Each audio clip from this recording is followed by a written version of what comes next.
સુરતમાં ભારે વરસાદ બાદ પૂર જેવી પરિસ્થિતિ સર્જાઈ છે। શહેરના કેટલાક રસ્તાઓમાં ભરાયા પાણી। આ બાબતે સમાજસેવી ધર્મેશ ગામી દ્વારા પાલિકા કમિશનર અને મેયરને પૂર વિશેના સવાલો કર્યા છે। ત્યારે સુરતના મેયરનો દાવો હતો કે આ વર્ષે ચોમાસામાં પાણી નહીં ભરાય। ત્યારે એ વિષય પર બળાપો કાઢતા સુરતીનું કોલ રેકોર્ડિંગ વાયરલ થયું છે।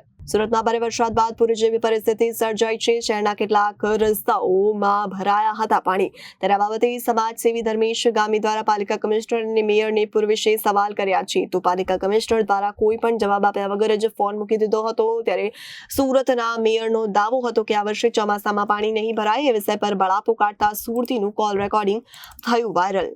જે રીતના 2 દિવસથી સુરતીજનો પહેલા જ વરસાદમાં પરેશાન થયા છે, આપ બધા જોઈ શકો છો। સેંકડો લોકોની ગાડીઓ ખરાબ થઈ છે પાણીમાં ડૂબવાથી। હજારો વેપારીઓનો માલ સામાન ખરાબ થયો છે માર્કેટના।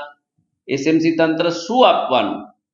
માનનીય મેયરશ્રી એવો દાવો કરતા હતા કે આ વખતે પાણી બિલકુલ નહીં ભરાય, પૂરની પરિસ્થિતિની ચિંતા નથી। તેમ છતાં સુરતીઓએ આ પહેલા જ વરસાદમાં તકલીફ જોઈ તો પહેલેથી તમે એલર્ટ કરો ને ભાઈ, આટલી બધી તકલીફ છે અને તમને જવાબ પૂછવામાં આવે છે તો તમે એમ કહો છો કે આટલો બધો વરસાદ વરસી ગયો, 7 ખાડીઓનું પાણી આવે છે। તો સુરત તો વર્ષોથી છે, આવી સમસ્યા તો અમુક સમયથી જ ચાલુ થઈ છે। તમે આટલા કરોડનું બજેટ રાખો છો, આટલી પ્રી મોન્સૂનની કામગીરી કરવાની વાતો કરો છો, તેમ છતાં જો પાણીનો નિકાલ ના થતો હોય તો હું માનું છું કે આ દુઃખની વાત છે।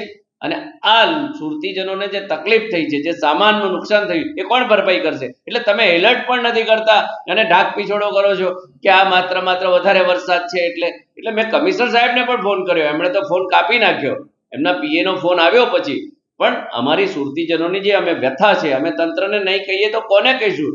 એટલે અમે વારંવાર કહીએ છીએ કે આપની પ્રી મોન્સૂનની કામગીરી પાયા પર કરો, જમીન પર કરો, માત્ર કાગળ પર ના રહેવા દો।